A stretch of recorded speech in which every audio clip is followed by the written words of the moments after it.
Hi and welcome to my first episode on YouTube.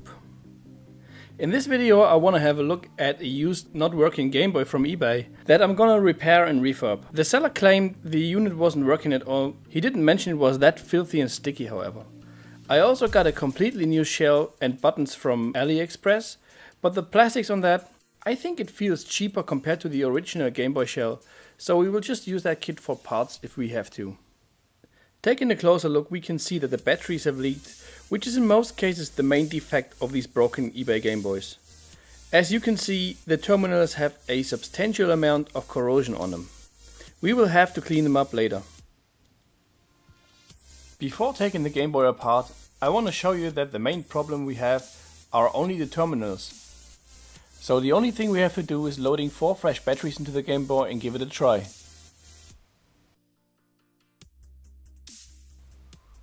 So as expected, it doesn't work.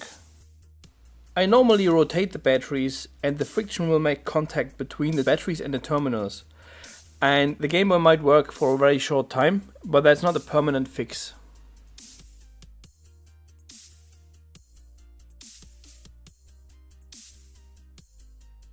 Okay, so now here we definitely see that the LCD also has issues, and prior to recording I noticed that some of the buttons don't work very well. The LCD doesn't flicker like that in the real world, so I think that's caused by my LED ambient light and the camera. Now it's time to take the batteries out and get the unit fixed.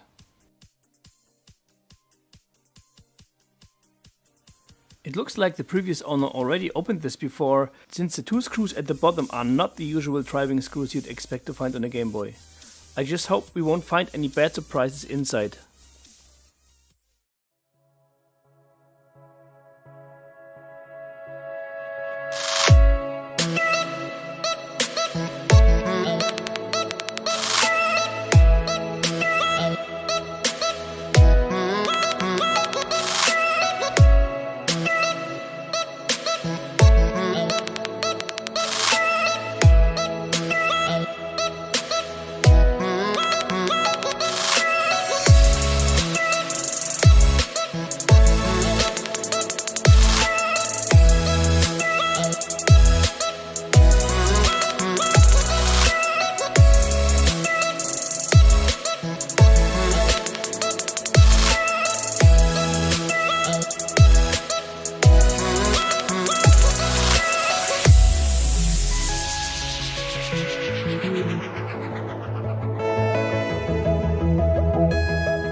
After removing all 6 screws from the back and turning it back over, I carefully undo the LCD flex cable from the socket on the logic board.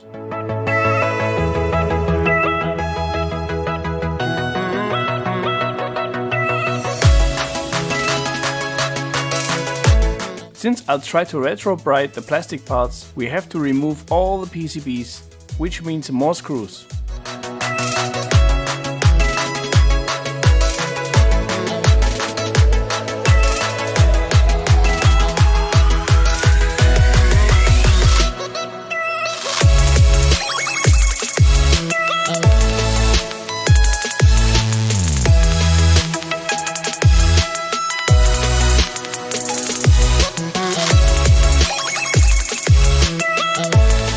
After removing the logic board, power supply and headphone PCB, I also dismount the metal shielding behind the PCB and the battery terminals.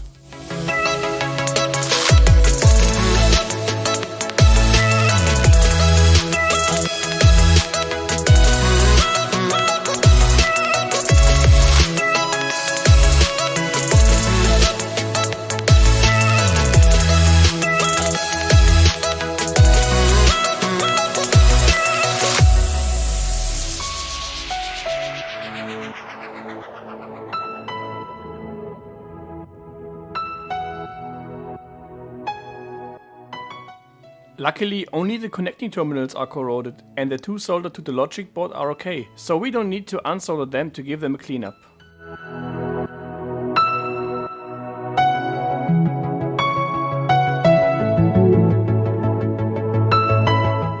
The LCD PCB has a lot of screws that need to be removed.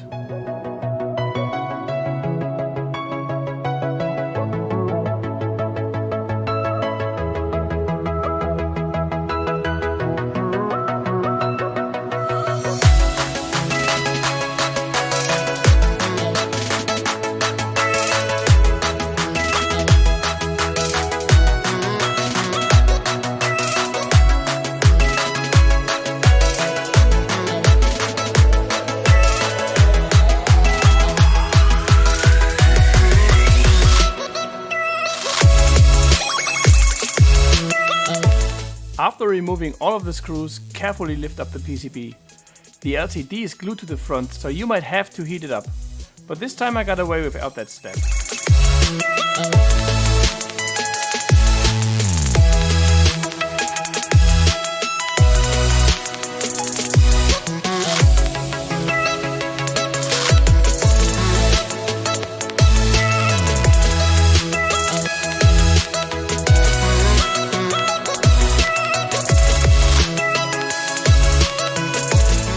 Now that it has been taken apart, it's time to remove the old scratched LCD glass and give the parts a severe washdown in soap water.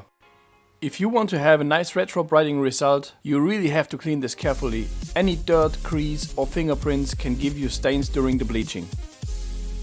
When it comes to sticky dirt on plastics, the magic sponge is my first choice for cleaning up. An old toothbrush will be used later to clean out all the grooves and slots on the shell. However, later you will see me using an electrical toothbrush since I could not get rid of some of the dirt using the normal toothbrush.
After everything looks clean, I do everything again using alcohol to get rid of grease and fingerprints.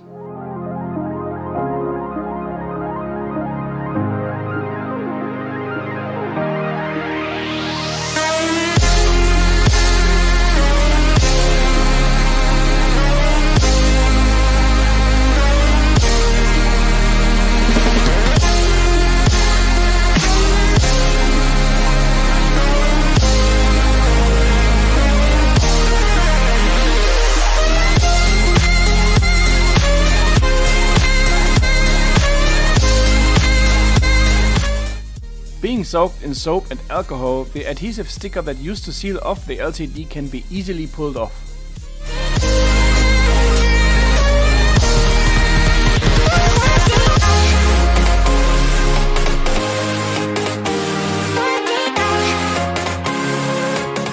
The alcohol also helps to remove the leftover glue on the front, where the LCD glass was.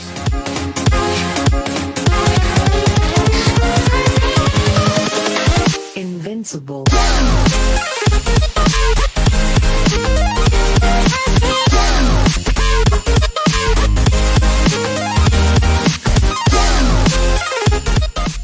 Now that the plastic parts are prepared, I quickly clean up the corroded terminals. I use concentrated vinegar and you can see how much it bubbles when it reacts with the nasty battery stuff.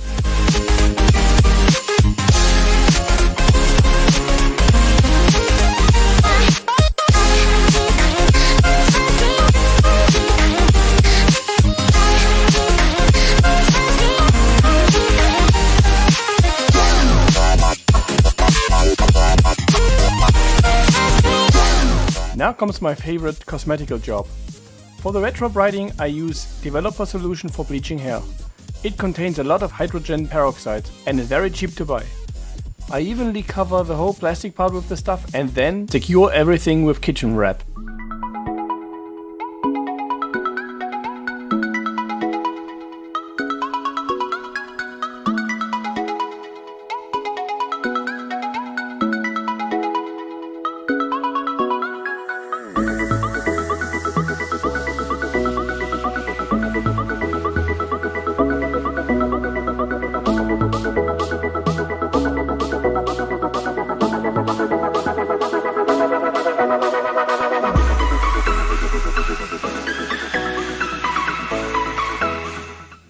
Then I exposed the part for several hours to UV light. Since it's too big for one nail dryer, I have to use two at the same time.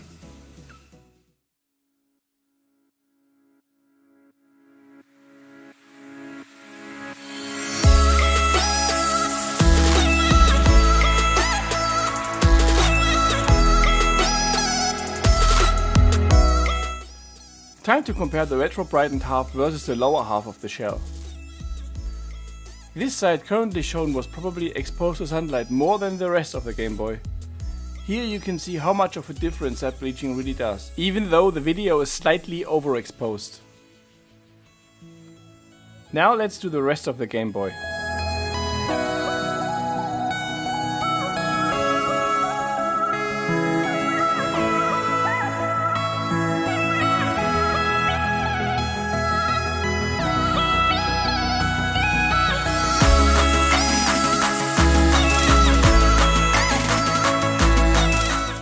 By the way, I forgot to mention, the Game Boy came without the battery cover and serial port cover. I was hoping I could use the replacement part from China, but the color didn't match at all, so I got another broken Game Boy from eBay and took the parts from that. As you can see, after retro brighting, they look almost identical, even though they are from different production batches. Time to put back the metal parts and then continue with the PCBs.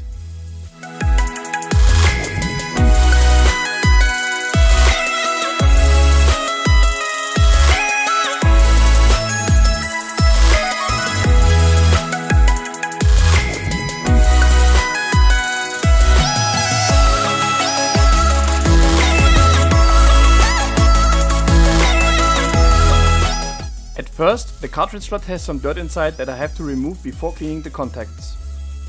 The regulators and switch only need minor cleaning, and I will also replace the caps. None of them looks faulty, but the device is 30 years old, and since this will be a birthday present for a friend, I don't want the new looking Game Boy to break down due to electrical failure.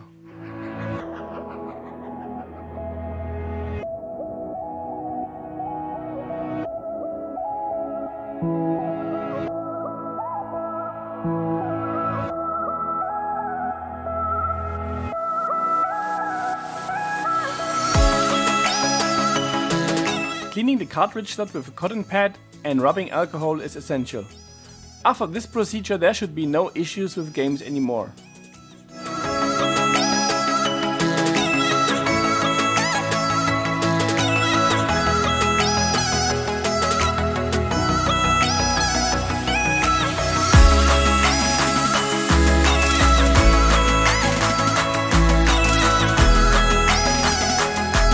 When changing old caps, I usually don't remove the old solder. Instead, I add some new solder which also contains fresh flux.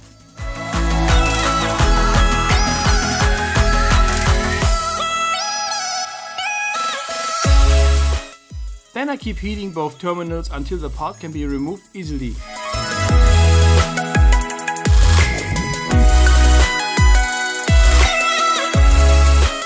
After that, the PCB is cleaned using solder wick.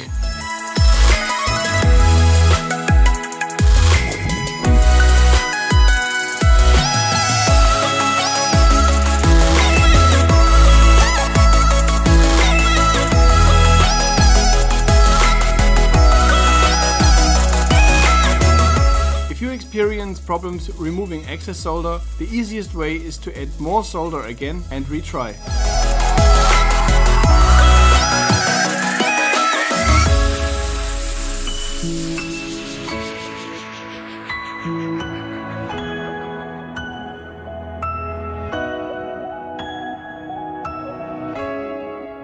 Then I can mount the new part, taking care about polarity.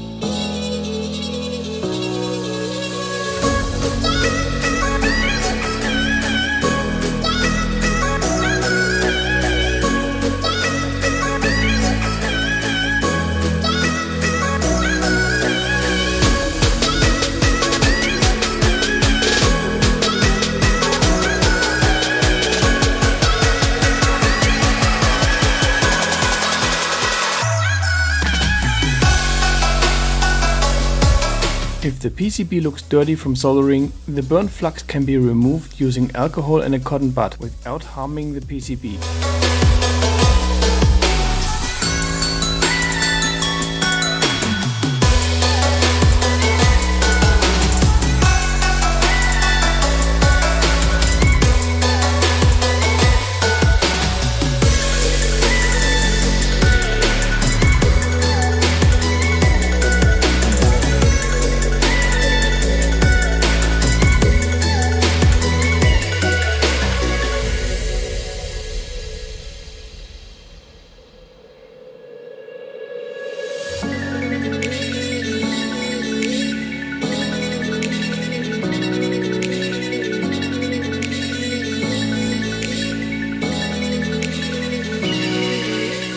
The DC-DC converter that I'm changing the capacitor on at the moment turned out to be faulty later. I didn't record replacing it, however.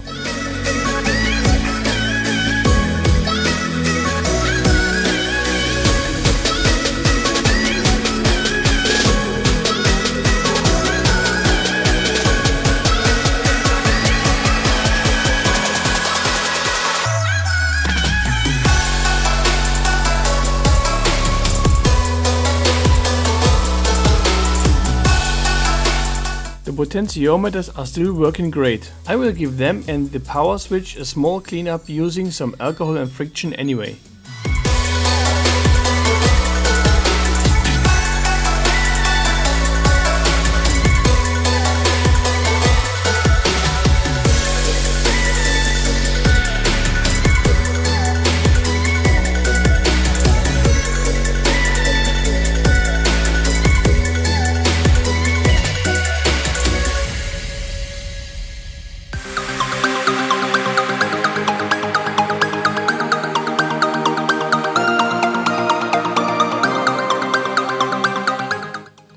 Now it's time to address the broken rows on the LCD.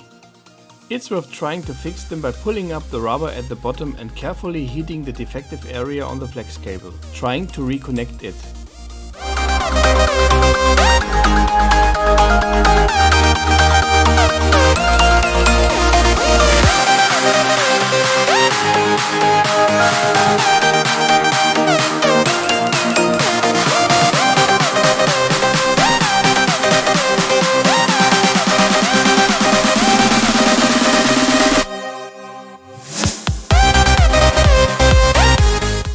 Unfortunately, not all capacitors on the LCD board can be replaced easily, since the soldering site is under the LCD and the LCD flex cable. So I'll start off replacing the ones that are accessible.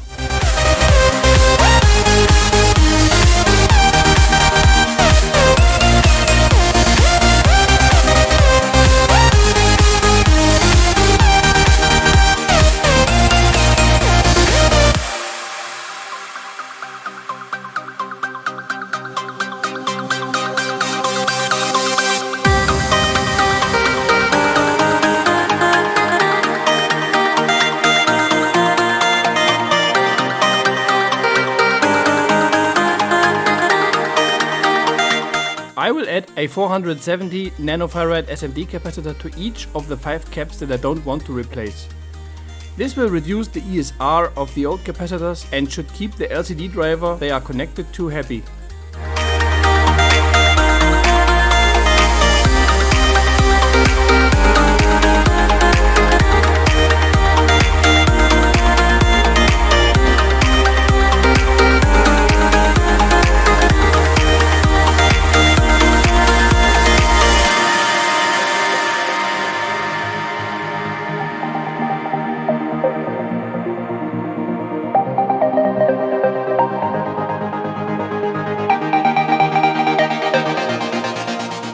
A quick test before final assembly.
After assembly, I noticed that the D-pad felt weird. I used the fresh one from the Chinese shell kit. When you compare it with the older Game Boy, you can see that it is flush with the shell when pushing it down. This doesn't feel right when playing a game. Since the yellow Game Boy's D-pad is still okay, I ended up sacrificing it for that part.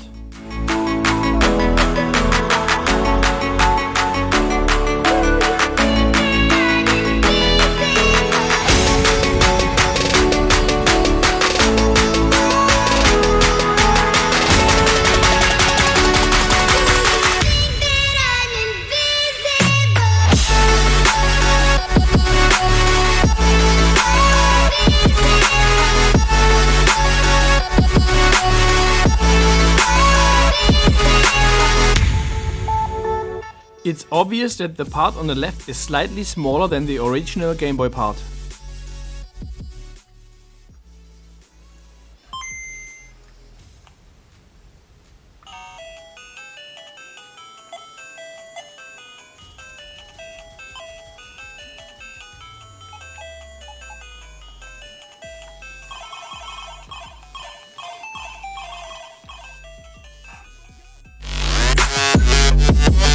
Yeah.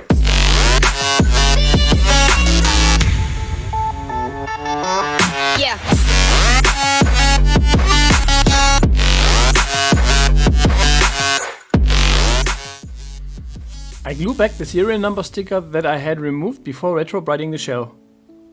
A thin layer of liquid glue was used, however I waited some time until it started to go off before putting the label back on.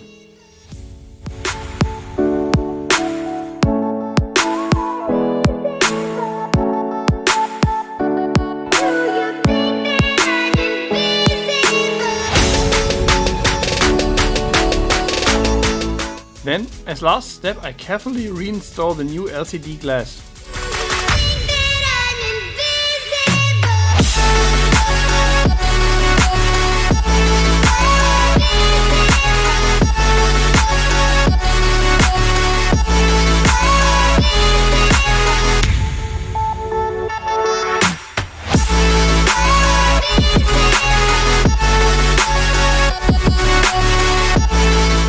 I hope you liked watching this video as much as I had fun making it.